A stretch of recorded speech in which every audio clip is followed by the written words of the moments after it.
Dipaksa menikahi janda perawan part 34. Selamat mendengarkan dan semoga terhibur. Vania terus memandang kepergian Andre hingga menghilang di jalanan yang mulai ramai. Kendaraan berlalu lalang. Kini perhatian Vania kembali fokus pada sebuah mobil mewah yang sejak tadi berhenti, namun tidak juga menunjukkan ciri-ciri bahwa sang pemilik akan keluar. Vania berinisiatif menghampiri mobil itu. Namun saat Vania akan mengetuk kaca mobil, sang empunya langsung membuka kaca dan menatap sinis pada Vania. "Maaf, mbaknya mau perlu apa?" tanya Vania ramah. Dia tidak tahu jika wanita di dalam ini sangat berbahaya. Ya, itu adalah mobil Sarah yang memang sedang ingin melihat keadaan Andre dan Vania. Sarah masih belum bisa menerima jika Andre menerima Vania dengan begitu mudah dan melupakan dirinya yang masih saja berharap Andre akan kembali padanya. Setelah Sarah melihat dengan mata kepalanya sendiri jika Andre itu begitu lembut memperlakukan Vania, dia merasa terbakar cemburu. Sarah tidak sanggup melihat Vania yang mendapat perlakuan baik dari Andre. Sarah hendak keluar dan sedikit memberi pelajaran buat Vania. Dia membuka pintu mobil dengan terus menatap tajam kepada Vania. Sarah sudah mencekal tangan Vania dengan kuat, bahkan menancapkan kuku-kuku tajamnya hingga membuat Vania meringis karena merasa perih dan sakit. Risi yang melihat ketegangan dua wanita yang dia juga kenal segera keluar untuk sekedar menyapa agar suasana tidak terlalu tegang. Risi memang tidak paham kisah cinta Andre dan Vania yang ternyata juga berhubungan dengan Sarah. Dia mengira jika Sarah adalah saudara Yudi dan mungkin akrab dengan Bella sang empunya toko. "Hei, lagi ngapain di sini? Ayo masuk ke dalam sambil minum. Ada minuman dingin loh di dalam, biar adem, hehehe." Risi canggung saat Sarah ternyata menatap tajam pada dirinya yang baru gabung.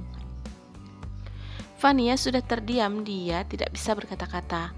Semakin lama, cekalan tangan Sarah semakin keras dan dalam, menghujam kulit Vania yang lembut. Dalam waktu yang bersamaan, mobil yang dikendarai Papa Franz sampai. Mama Farah dan Bella serta Yudi tercengang menatap Vania yang sedang dicekal. Yudi sudah sedikit paham perangai sepupunya. Dia bergegas keluar dan menghampiri Vania dan Sarah serta ada juga Risi di sana. "Sarah, ngapain kamu di sini?" Yudi langsung memposisikan diri berada di tengah-tengah antara Sarah dan Vania, hingga kedua tangan yang menyatu itu terpisahkan dengan sendirinya. Sarah tentu langsung melepaskan cekalan di tangan Vania. Bella juga keluar, dia berhambuр memeluk sahabatnya yang dengan jelas Bella bisa melihat jika Vania sedang menahan sakit. Bella dengan cepat memeriksa pergelangan tangan Vania dan benar di sana sudah ada luka bekas kuku dari Sarah.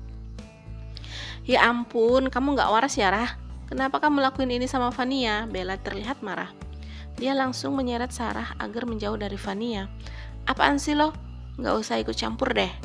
Sarah melepas cekalan tangan Bella yang tidak terlalu kuat hingga tangan Bella pun terhempas dengan kuat. Yudi yang melihat jadi geram sendiri, dia langsung menengahi keduanya. Yudi tentu tidak ingin Bella terluka, apalagi Bella baru dinyatakan positif. "Hei, lo kenapa sih, Rah? Gak lucu tau. Lo kayak anak kecil sih.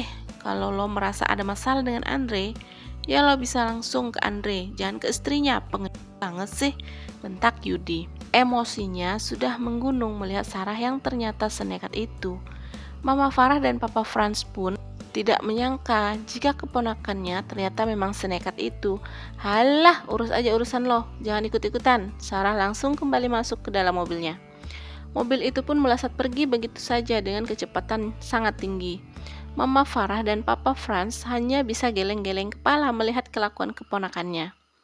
Daniel keluar paling terakhir, dia melirik ke arah wanita yang sangat dia puja. Terlihat gadis imut itu sedang mencemaskan sahabatnya. Daniel pun ikut masuk ke dalam, dia memilih duduk dengan santai di sana. Bella dan yang lainnya akhirnya sepakat untuk pergi pemeriksaan seraya terus menenangkan Vania.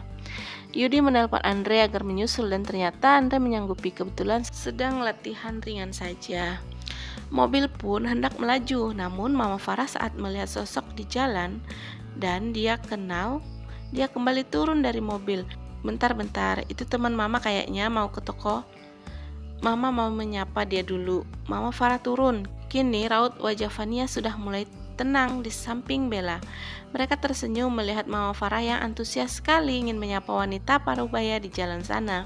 Mama itu ya, kalau udah lihat teman lama pasti lupa sama tujuan awalnya, celetuk Papa Franz.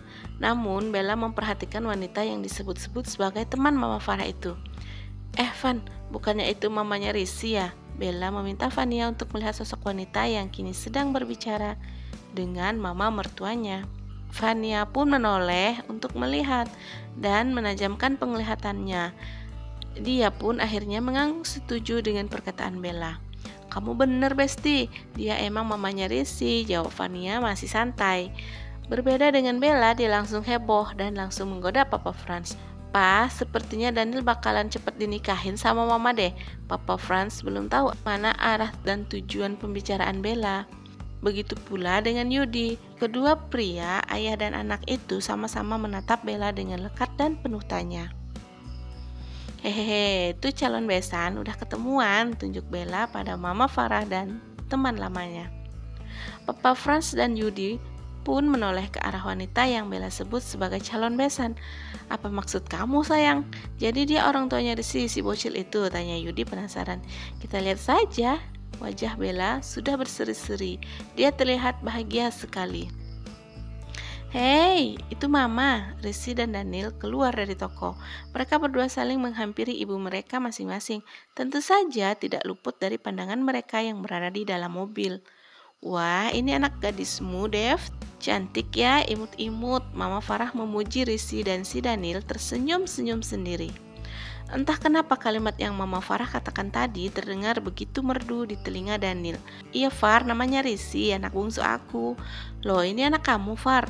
Mama Risi yang bernama Devi itu bertanya dengan senyuman yang mengembang. Kedua matanya tidak mau pindah dari wajah Daniel yang rupawan. Mama Devi itu seperti memiliki feeling. Kemudian dia menoleh ke arah anaknya agar bisa melihat raut wajah keduanya. Wah, gak nyangka bakal jadi besan, cicit Mama Farah asal. Siapa sangka, Daniel langsung terbatuk-batuk dan Risi hanya menelan salivanya dengan susah payah. Dia ingin menikah dengan Daniel tapi tidak secepat ini.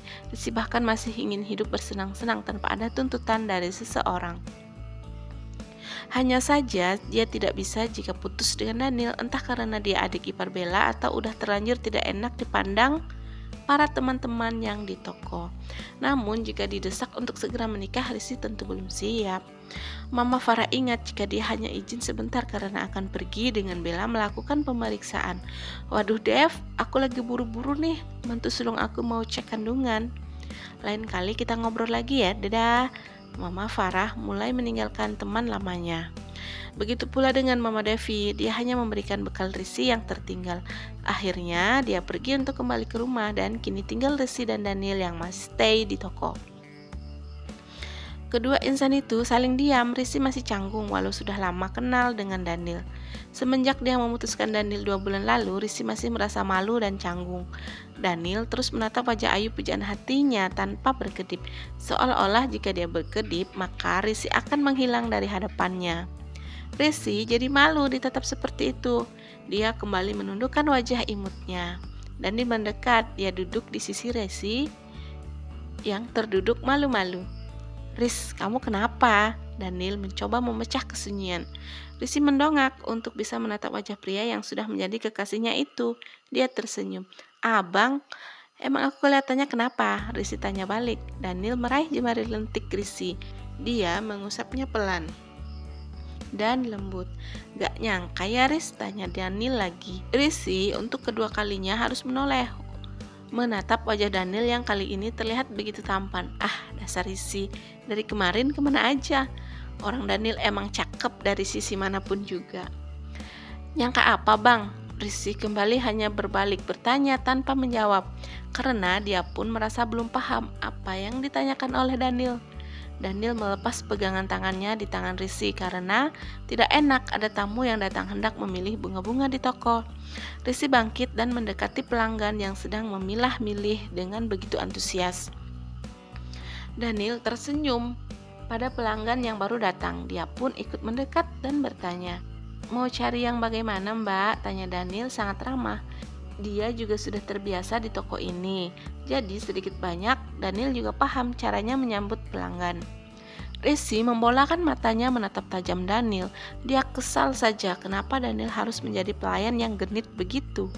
Apalagi pelanggannya kali ini wanita cantik dengan penampilan yang glamor. Sudut hati Risi tercubit, apalagi wanita itu pun membalas senyuman Daniel dengan begitu sumringah. Sial, kenapa aku sakit ya lihat mereka dekat, gumam Risi dalam hati. Daniel yang sempat melihat perubahan wajah Risi, dia tersenyum jumawa. Misinya berhasil, ternyata Risi juga mencintainya, pikir Daniel.